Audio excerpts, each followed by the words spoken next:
담 위에 하얗게 빛나는 여인이 서 있었습니다. 도적들은 그 자리에서 오줌을 지리며 도망쳤습니다. 그 여인은 이미 죽은 사람이었습니다. 날뛰는 말 위에서 아들이 떨어지려는 순간 보이지 않는 손이 그를 붙잡았습니다. 아무도 없었습니다. 아무것도 없었습니다. 그런데 분명히 누군가 있었습니다. 저승사자가 2번이나 찾아왔지만 그 여인은 끝내가지 않았습니다. 새 아들이 아직 제 길을 찾지 못하였으니 내 어찌 눈을 감겠느냐고. 하늘도 막지 못한 어머니의 집착인가 사랑인가. 죽어서도 자식 곁을 떠나지 못한 여인의 이야기 시작합니다. 때는 조선 선조 임금 시절이었습니다. 임진년의 외란이 핥히고 지나간 자리에 사나는 아직 그 상처를 다 아물지 못한 땅이었고 백성들의 살림살이는 날로 피폐해져 가던 그 어수선한 시절의 이야기입니다. 전라도 남원 땅 외진 산골 마을에 윤씨 성을 가진 한 선비가 살고 있었습니다. 그 선비의 이름은 윤덕중이라 하였는데 젊은 시절 향시에서 장원을 차지할 만큼 학문이 깊었으나 세상이 어지러운 탓에 벼슬길에 오르지 못하고 글방 훈장 노릇으로 세월을 보내는 사람이었습니다. 윤덕중에게는 세상 무엇과도 바꿀 수 없는 보물이 하나 있었으니 바로 그의 아내 이씨 부인이었습니다. 이씨 부인의 이름은 이분이라 하였는데 남원 이판서 댁의 셋째 딸로 태어나 어려서부터 바느질과 길쌈을 잘하고 성품이 어질기로 고을에서 소문이 자자하였습니다. 윤덕중과 이분이 혼이 나던 날 마을 사람들은 모두 하늘이 맺어준 연분이라 하며 축하하였고 2 사람은 가난한 살림이었지만 서로를 아끼고 보듬으며 알콩달콩 살아갔습니다. 세월이 흘러 이분은 새 아들을 낳았습니다. 첫째는 윤희성이라 하였는데 아비를 닮아 글 읽기를 좋아하고 성품이 차분하며 신중한 아이였습니다. 둘째는 윤희달이라 하였는데 형과는 달리 몸이 날래고 활쏘기와 말타기를 즐겨 무예의 뜻이 있는 아이였습니다. 막내는 윤희천이라 하였는데 아직 어린 나이였지만 재주가 비범하고 눈망울이 별처럼 맑아보는 이마다 귀여워하는 아이였습니다. 새 아들이 자라면서 이분은 집안의 기둥이 되었습니다.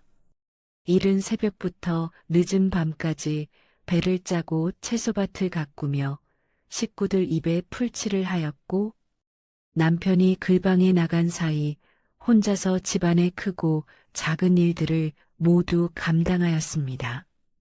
그러나 이분의 몸은 그렇게 혹독하게 부려먹기엔 너무도 약하였습니다. 외란이 끝나고 몇 해가 지났을 무렵 이분은 가슴앓이를 시작하였습니다. 처음엔 가벼운 기침으로 시작하였다가 점점 그 기침이 깊어지고 밤마다 식은 땀을 흘리게 되었습니다. 윤덕중은 아내의 병이 걱정되어 약을 구하러 다녔지만 전란으로 피폐해진 고을에서 좋은 약재를 구하기란 쉬운 일이 아니었습니다.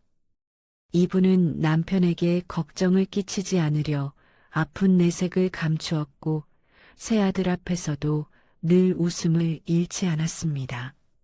하루는 첫째 이성이 어머니의 손을 잡다가 그 손이 나뭇가지처럼 가늘어진 것을 느끼고 소스라치게 놀랐습니다. 어머니 손이 왜 이리 차갑습니까? 이분은 빙긋이 웃으며 아들의 손을 꼭 쥐었습니다. 어미는 아무렇지도 않다. 내가 빨리 자라 훌륭한 선비가 되는 것을 보고 싶을 뿐이란다. 그 말이 얼마나 애달픈 말이었는지 이성은 그날 밤 이불을 뒤집어 쓰고 소리 없이 울었습니다. 그의 겨울이 깊어지던 어느 날 밤 이분은 윤덕중을 조용히 불렀습니다. 방 안에는 기름불 하나만 가물가물 타고 있었고 이분은 그 불빛 아래 앉아 있었는데 그 모습이 마치 꿈속의 사람처럼 흐릿하게 보였습니다. 여보, 나는 오늘 밤 이상한 꿈을 꾸었소이다. 윤덕중은 아내의 손을 잡으며 물었습니다. 무슨 꿈이었소? 저승사자가 찾아와 나더러 이제 갈 때가 되었다 하더이다. 그런데 내가 새 아이들 생각에 발이 떨어지지 않아 서 있자니 저승사자가 하는 말이 내 소원이 있으면 말해보라 하였습니다. 윤덕중은 그 말에 가슴이 철렁 내려앉았으나 애써 웃음을 지으며 말하였습니다. 허허, 그건 그냥 꿈이요. 꿈이 무슨 의미가 있겠소? 이분은 고개를 저었습니다. 아니요, 나는 그것이 진짜라는 것을 몸으로 느끼고 있소이다. 그래서 드리는 말씀인데 내가 가고 난 뒤 새 아이들을 부탁드립니다. 이성이는 글 공부를 계속할 수 있게 해주시고 이다리는 무예를 닿게 해주시고 막내 이천이는 아직 어리니 더욱 곁에서 살펴봐 주시오이다. 윤덕중은 그만 눈물을 쏟아내고 말았습니다. 무슨 소리를 하는 게요? 당신이 가면 나는 어떻게 살라고. 이분은 남편의 눈물을 손으로 닦아주며 나직이 말하였습니다. 내가 비록 몸은 저승으로 간다 하여도 이 아이들 곁은 떠나지 않을 것이요. 어미의 마음이라는 것은 죽어서도 자식을 보살피는 법이니까요. 그리고 사흘 뒤 이분은 눈을 감았습니다. 이분이 세상을 떠나던 날 밤 하늘에서는 때 아닌 꽃잎이 떨어졌다 하였습니다. 한겨울이었음에도 불구하고 어디선가 붉고 흰 꽃잎들이 흩날리며 윤씨 집 마당으로 떨어져 내렸고 마을 사람들은 그것을 보고 저 집 마님이 꽃이 되어 가신 것이라 수군거렸습니다. 이분이 떠난 자리는 너무도 컸습니다. 윤덕중은 밥을 먹다가도 숟가락을 놓고 멍하니 앉아있기 일쑤였고 새 아들은 아무도 없는 부엌 앞에 서서 문을 바라보는 버릇이 생겼습니다. 어미가 곧 거기서 나오기라도 할 것처럼 말입니다. 장례를 치르고 사무제까지 마친 날 밤 첫째 이성은 홀로 글방에 앉아 책을 읽으려 하였으나 도통 글자가 눈에 들어오지 않았습니다. 자꾸만 어머니 생각이 났습니다. 어머니가 새벽에 일어나 물을 길러 오시던 모습, 아들들 밥상을 차릴 때 국그릇을 들고 맛을 보시던 모습, 밤늦게까지 배를 짜면서 윤씨 집안 노래를 나직이 흥얼거리시던 모습들이 파도처럼 밀려와서 이성은 그만 책을 덮어버렸습니다.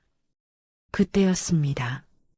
방 안 어딘가에서 희미하게 무언가 타는 냄새 같기도 하고 봄날 꽃향기 같기도 한 냄새가 났습니다. 이성은 코를 킁킁거리며 두리번거렸습니다.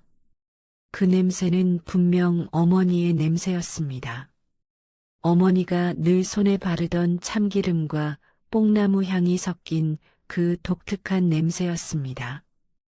이성은 소름이 돋으면서도 왠지 무섭지가 않았습니다. 어머니, 어머니세요. 그가 낮게 불렀습니다. 아무 대답도 없었습니다. 그러나 기름불이 뚜렷하게 꺼졌다 켜졌다를 반복하다가 이내 더욱 환하게 밝아졌습니다. 이성은 그것이 어머니의 대답이라는 것을 알았습니다. 다음 날 아침 이성은 아버지에게 어젯밤 일을 말하였습니다. 윤덕중은 아들의 말을 듣고 한동안 말을 잇지 못하였습니다. 그것이 꿈이었겠지. 아닙니다, 아버님. 저는 분명히 깨어 있었고 어머니의 냄새를 느꼈습니다. 윤덕중은 긴 한숨을 내쉬었습니다. 그리하여도 이제 어쩌겠느냐 가신 분이 오실 수는 없는 법이거늘. 그러나 그것이 단순한 착각이 아니었다는 것은 그로부터 며칠 뒤 더욱 분명하게 드러났습니다. 이분이 세상을 떠나고 2달이 지났을 무렵 집안에 뜻밖의 어려움이 닥쳐왔습니다. 윤덕중이 운영하던 글방에 아이들이 오지 않게 된 것이었습니다. 전란 이후 마을에 전염병이 돌기 시작하였고 사람들은 아이들을 바깥에 내보내기를 꺼렸습니다. 글방 수입이 끊기자 윤 씨 집안은 순식간에 쌀독이 바닥을 드러냈습니다. 윤덕중은 이웃에 쌀을 꾸러 다녔지만 다들 사정이 어렵기는 마찬가지여서 빈손으로 돌아오기 일쑤였습니다. 첫째 이성은 아버지가 힘들다는 것을 알고 몰래 집을 나와 장터에서 짐을 나르는 일을 하였습니다. 선비 집안의 자식이 그런 일을 한다는 것은 당시에는 창피스러운 일이었지만 이성은 아버지와 동생들을 먹여 살려야 한다는 마음뿐이었습니다. 하루는 이성이 무거운 짐을 지고 고갯길을 오르다가 다리가 꺾이면서 짐과 함께 굴러 떨어졌습니다. 그대로 낭떠러지 아래로 떨어질 뻔한 순간이었습니다. 그런데 이상한 일이 일어났습니다. 분명 아무것도 잡을 것이 없는데 이성의 몸이 무언가에 붙들린 것처럼 딱 멈추었습니다. 그리고 어디선가 따뜻한 바람이 불어와 이성을 감싸 안는 느낌이 들었습니다. 이성은 바닥에 엎드려 숨을 몰아쉬다가 그 따뜻한 느낌에 눈물을 쏟아냈습니다. 바람이 다시 한번 부드럽게 이성의 뺨을 스쳐 지나갔습니다. 그것은 살아있는 사람의 숨결처럼 따뜻하고 포근하였습니다. 이성은 한참 동안 그 자리에 엎드려 울었습니다. 그러나 그 눈물은 슬픔의 눈물이 아니었습니다. 어머니가 아직도 자신의 곁에 있다는 것을 느낀 기쁨과 감사의 눈물이었습니다. 처럼 따뜻하고 포근하였습니다. 이성은 한참 동안 그 자리에 엎드려 울었습니다. 그러나 그 눈물은 슬픔의 눈물이 아니었습니다. 어머니가 아직도 자신의 곁에 있다는 것을 느낀 기쁨과 감사의 눈물이었습니다. 둘째 이달에게는 또 다른 일이 벌어졌습니다. 이달은 천성이 거칠고 잘 싸우는 성격이었는데 아버지가 가난에 시달리는 것을 보자 그 분노가 엉뚱한 대로 흘렀습니다. 마을에서 부잣집 자식들과 싸우기 시작한 것이었습니다. 처음엔 작은 다툼이었지만 점점 커져서 급기야 마을 양반집 자식의 코를 깨뜨리는 지경에 이르렀고 그 양반이 관아에 고발을 하였습니다. 윤덕중은 관아에 끌려가 볼기를 맞고 돌아왔습니다. 아들의 잘못으로 아비가 매를 맞은 것이었습니다. 이달은 그날 밤 아버지의 부어오른 볼기를 보고 무릎을 꿇었습니다. 아버님, 소자가 잘못하였습니다. 윤덕중은 아무 말도 하지 않았습니다. 그것이 이달에게는 매보다 더 아팠습니다. 이달은 그날 밤 아버지 방 앞에서 밤새도록 무릎을 꿇고 앉아 있었습니다. 차가운 겨울 마루에 무릎을 꿇은 채로. 시간이 지나자 다리에 감각이 없어졌지만 이달은 자리를 뜨지 않았습니다. 그런데 한밤중에 이달은 이상한 것을 보았습니다. 아버지 방 앞에 희고 작은 불꽃 같은 것이 맺혀 있었습니다. 그것은 귀신불도 아니었고 등불도 아니었습니다. 그냥 조용히 빛나면서 아버지 방문 앞에 떠 있었습니다. 이달은 처음엔 무서워 뒷걸음질을 쳤습니다. 그러나 그 빛은 이달을 향해 다가오지 않고 그냥 그 자리에서 아버지 방문을 지키듯 밝게 빛나고 있었습니다. 그리고 어디선가 목소리가 들렸습니다. 이달아, 어미는 내가 보고 싶구나. 이달은 눈이 번쩍 뜨였습니다. 분명 어머니의 목소리였습니다. 살아계실 때 꼭 그런 목소리로 불렀던 어머니의 그 낮고 부드러운 목소리였습니다. 어머니. 이달은 그 자리에서 두 손을 짚고 머리를 조아렸습니다. 목소리가 다시 들려왔습니다. 주먹은 약한 자를 지키는 데 쓰는 것이다.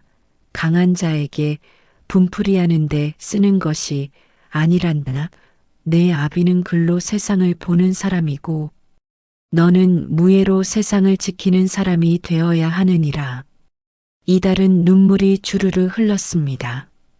알겠습니다. 어머니, 소자가 잘못하였습니다. 빛이 서서히 사그라들었습니다. 그리고 방 안에서 아버지의 잔잔한 숨소리가 들려왔습니다.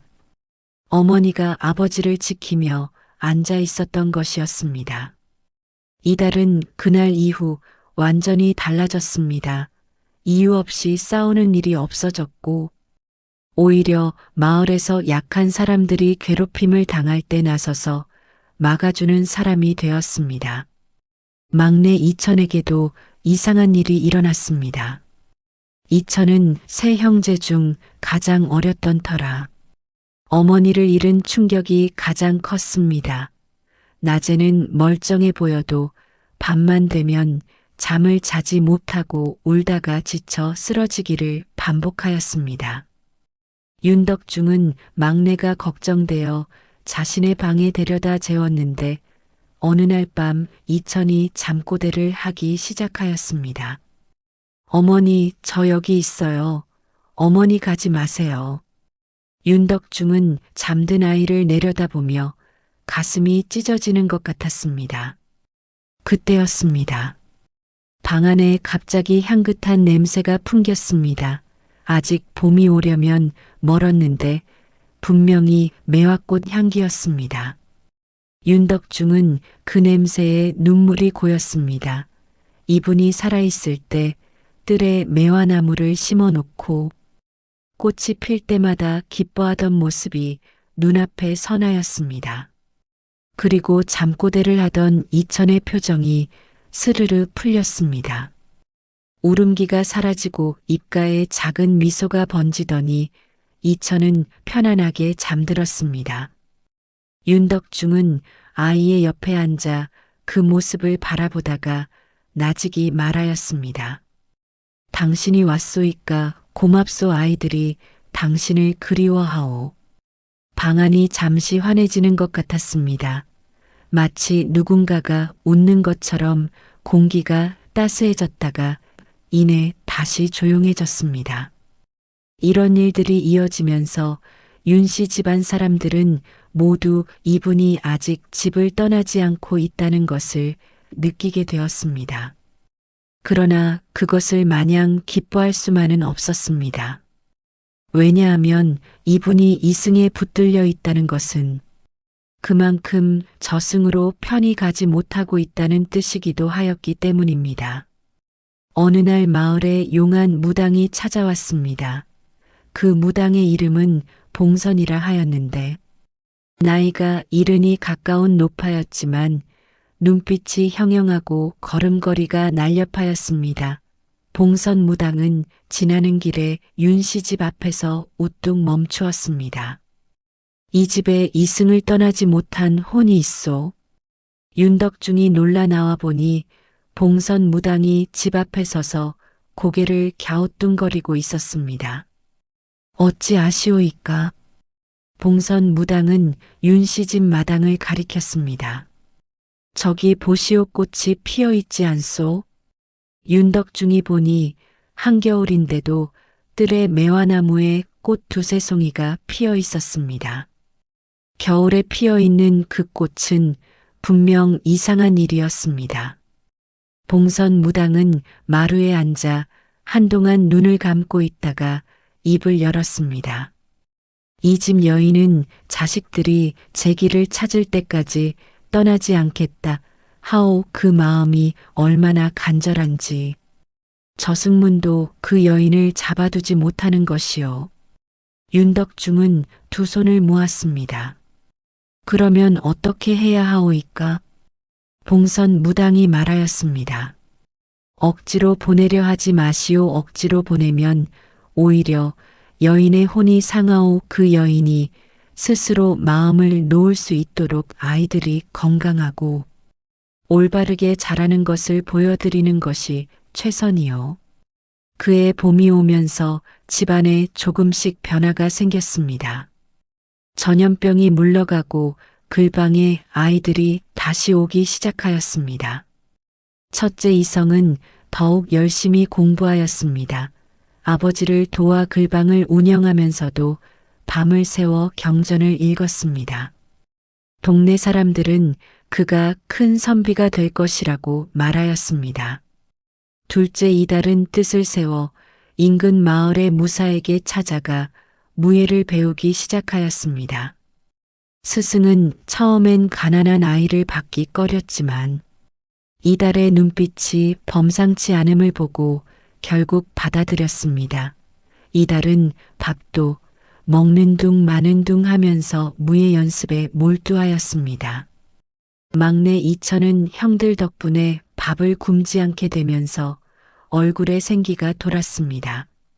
아버지에게 천자문을 배우기 시작하였는데 하루에 한 장씩 배운 것을 다음 날이면 모두 외워왔습니다.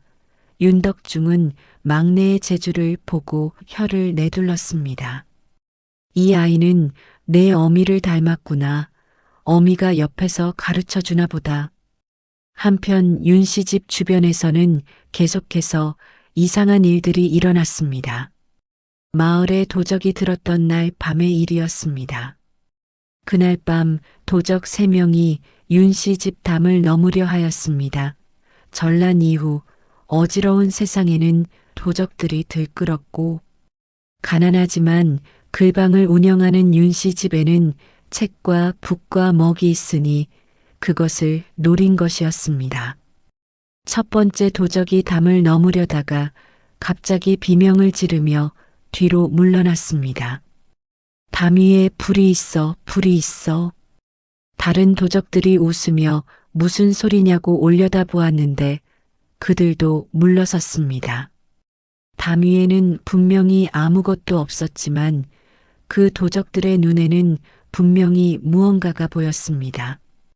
나중에 관아에 잡혀온 도적들이 진술하기를 담 위에서 하얗게 빛나는 여인이 내려다보고 있었다고 하였습니다. 그 여인의 눈빛이 너무나 강렬하여 도저히 들어갈 엄두가 나지 않았다고 하였습니다.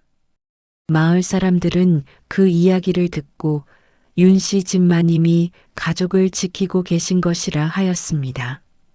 여름이 지나고 가을이 깊어지던 어느 날 이성에게 큰 기회가 찾아왔습니다. 남원 현감이 고을의 젊은 선비들을 불러 실력을 가려보는 자리를 마련한 것이었습니다. 현감은 학문이 뛰어난 이에게 서울 성균관에 입학할 수 있도록 추천서를 써주겠다고 하였습니다. 이성은 밤을 새워 공부하였습니다. 그런데 이상한 일이 또 일어났습니다. 시험 전날 밤 이성이 책을 읽다가 깜빡 잠이 들었는데 꿈속에서 어머니가 나타났습니다. 어머니는 언제나처럼 비녀를 꽂고 흰 저고리에 남색 치마를 입고 있었습니다. 이성아, 내일 시험에서 5째 책문을 잘 살펴보아라. 거기서 강과 산에 관한 문제가 나올 것이니라. 이성은 꿈에서 깨어나 즉시 책상 앞에 앉아 강과 산에 관련된 내용들을 찾아 읽었습니다. 물길이 나라에 미치는 영향, 산세가 백성의 삶에 미치는 이치 등을 꼼꼼히 정리하였습니다. 다음 날 시험장에서 현감이 낸 5번째 문제는 과연 금강과 섬진강의 물줄기가 남원 땅, 백성들의 삶에 미치는 이치를 논하라는 것이었습니다. 이성은 어머니가 가르쳐 주신 내용을 바탕으로 막힘없이 답을 썼습니다. 그리고 그 자리에서 1등을 하였습니다. 현감은 이성의 답안을 보고 무릎을 탁 쳤습니다. 이 아이는 훗날 나라에 크게 쓰일 인재다. 이성은 성균관 추천서를 받아들고 집으로 달려왔습니다. 어머니 보셨습니까? 소자가 해냈습니다. 그날 밤 집 안매화 나무에서 꽃 한 송이가 또 피어났습니다. 여전히 가을이었는데도 말입니다. 이듬해 봄 이달에게도 기회가 찾아왔습니다. 나라에서 무가 초시를 실시한다는 방이 붙었습니다. 임진왜란 이후 나라에서는 무예가 뛰어난 젊은이들을 찾고 있었습니다. 이달은 시험장에 나갔습니다. 활쏘기와 말타기, 칼쓰기와 맨손 격투 등 여러 종목이 있었는데 이달은 모든 종목에서 뛰어난 실력을 보였습니다. 그런데 마지막 종목인 말타기에서 이달이 탄 말이 갑자기 날뛰기 시작하였습니다. 다른 종목에서 실수한 무사들이 일부러 말에 바늘을 꽂아 놓은 것이었습니다. 말이 날뛰면서 이달은 안장에서 미끄러질 뻔하였습니다. 바로 그때였습니다. 이달의 손이 무언가에 잡혀 안장을 꼭 쥐는 느낌이 들었습니다. 눈에는 보이지 않았지만 분명히 누군가 이달의 손을 잡아주고 있었습니다. 이달은 그 힘을 느끼며 몸의 중심을 잡았습니다. 그리고 날뛰는 말을 능숙하게 달래어 완주에 성공하였습니다. 시험관들은 날뛰는 말을 저토록 잘 다루다니 하며 입을 벌렸습니다. 이달은 무가 초시에 합격하였습니다. 집으로 돌아오는 길에 이달은 하늘을 올려다보았습니다. 어머니 감사합니다. 바람이 이달의 뺨을 스치며 불어갔습니다. 막내 이천은 그 무렵 아버지 윤덕중에게 더욱 글을 배우고 싶다고 졸랐습니다. 윤덕중은 자신이 가진 책들을 모두 막내에게 가르쳤습니다. 이천은 하루가 다르게 학문이 깊어졌고 10살의 나이에 이미 사서삼경의 절반을 외웠습니다. 마을 사람들이 신동이라 불렀습니다. 하루는 이천이 공부를 하다가 뒤돌아보았습니다. 아무도 없는 방 안이었는데 이천은 분명히 뒤에 누군가 앉아있는 느낌이 들었습니다. 따뜻하고 포근한 존재감이었습니다. 이천은 웃으며 말하였습니다.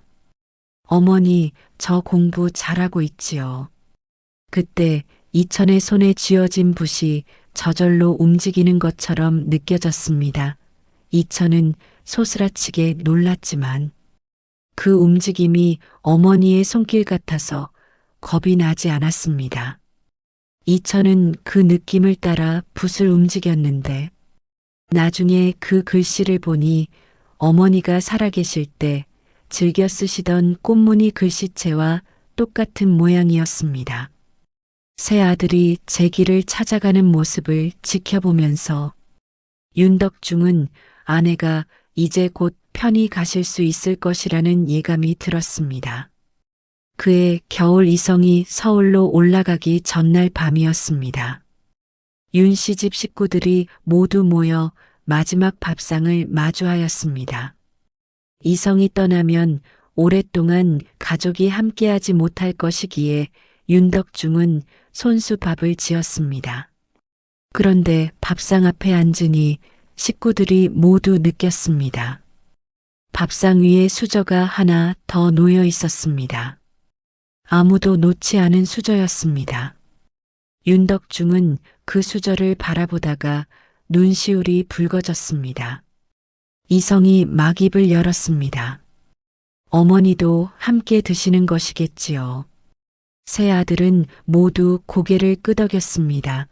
그들은 그 자리에서 어머니의 수저가 놓인 자리를 향해 두 손을 모으고 고개를 숙였습니다. 어머니, 저희가 이제 제 길을 찾았습니다. 이젠 편히 가세요. 그 순간이었습니다. 방 안에 환한 빛이 가득 찼습니다. 눈이 부실 정도의 빛이 잠깐 방 안을 채웠다가 서르르 사라졌습니다. 그리고 매화 향기가 가득하더니 이내 조용해졌습니다. 이달이 말하였습니다. 가셨다. 이천이 고개를 들었습니다. 눈이 빨갛게 충혈되어 있었습니다. 그래도 환하게 웃고 계셨어. 형들 보았소. 어머니가 웃고 계셨어. 윤덕중은 수저가 놓인 자리에 조용히 밖 공기를 채워 놓았습니다. 잘 가소 당신. 그리고 그날 밤 신기한 일이 하나 더 일어났습니다. 이분이 세상을 떠난 뒤로 마르고 잎을 잃어가던 뜰의 매화나무가 다음 날 아침에 보니 3가지의 움이 돋아나 있었습니다. 한겨울밤에 움이 돋은 것이었습니다. 마을 사람들이 그것을 보고 하나같이 말하였습니다. 윤씨 집 마님이 젖꽃이 되어 매화나무 안에 드셨소. 이제 봄마다 꽃으로 피어나 자식들을 바라볼 것이오. 세월은 강물처럼 흘렀습니다. 첫째 이성은 서울 성균관에서 학문을 닦아 마침내 문과에 급제하였습니다. 벼슬길에 올라 청렴하고 고든 신하로 이름을 날렸으며 나중에는 전라도 관찰사까지 올랐습니다. 그는 고향에 돌아올 때마다 반드시 뜰의 매화나무 앞에 절을 올렸습니다. 둘째 이달은 무과에 최종 합격하여 군인이 되었습니다. 그는 북쪽 변방을 지키는 장수로 나가 여진족의 침입을 막는 큰 공을 세웠습니다. 싸움터에 나가기 전날 밤에는 반드시 하늘을 향해 어머니에게 기도를 드렸으며 그럴 때마다 용기와 힘이 솟아오름을 느꼈다고 전합니다. 막내 이천은 훗날 이름난 학자가 되었습니다. 그의 문집에는 어머니에 관한 시문이 수십 편 실려 있으며 그 중에 이런 구절이 있습니다. 겨울 매화 홀로 피어 향기는 저승까지 닿으련만 어미의 눈물 적신 흙에서 봄마다 새 꽃 피어나네. 윤덕중은 노년의 세 아들이 모두 이름을 날리는 것을 보고 세상을 떠났습니다. 임종 전에 그는 세 아들의 손을 잡고 말하였습니다. 너희 어미가 너희를 키운 것이다. 내가 한 것이 아니니라. 그분께 감사하여라. 그리고 매화꽃이 필 때마다 그분이 거기 계신 줄을 알아라. 윤덕중이 눈을 감던 날 뜰의 매화나무에는 철없는 꽃이 만발하였습니다. 마치 그가 이분의 곁으로 가는 것을 환영하듯이 말입니다. 이 이야기는 남원 땅에 오래도록 전해져 내려왔습니다. 사람들은 그 이야기를 할 때마다 이렇게 말하였다고 합니다. 어미의 마음은 죽어도 죽지 않는다. 저승꽃이 되어 피어나도 자식 곁을 떠나지 않는다. 그것이 이 세상에서 가장 강한 힘이요. 가장 깊은 사랑이라고. 이 이야기는 우리에게 한 가지 깊은 가르침을 전합니다. 부모의 사랑, 특히 어머니의 사랑은 삶과 죽음의 경계를 넘어서는 것이라는 것입니다. 이분이 저승길을 차마 떠나지 못하였던 것은 자식들이 아직 제 길을 찾지 못하였기 때문이었습니다. 그것이 두려움도 집착도 아닌 순수한 모정이었기에 하늘도 그 마음을 막을 수 없었습니다. 또 하나는 자식이 잘 되는 것이 부모를 위하는 가장 큰 효도라는 것입니다. 세 형제가 각자의 길에서 최선을 다하였을 때 비로소 어머니는 마음을 놓고 편히 갈 수 있었습니다. 우리가 오늘 하루를 성실하게 살아가는 것. 그것이 이미 부모님께 드리는 가장 큰 선물인지도 모릅니다. 오늘 이 이야기를 들으신 여러분의 마음속에 어머니의 따뜻한 손길이 함께 하시기를 바랍니다. 여기까지 이도령 야담 채널이었습니다. 조선의 밤 저 깊은 곳에서 전해지는 이야기들을 앞으로도 계속 찾아와 들려드리겠습니다. 오늘 이야기가 마음에 남으셨다면 구독과 좋아요로 이 이야기들이 더 많은 분들께 닿을 수 있도록 도와주시면 감사하겠습니다. 다음 이야기에서 또 뵙겠습니다.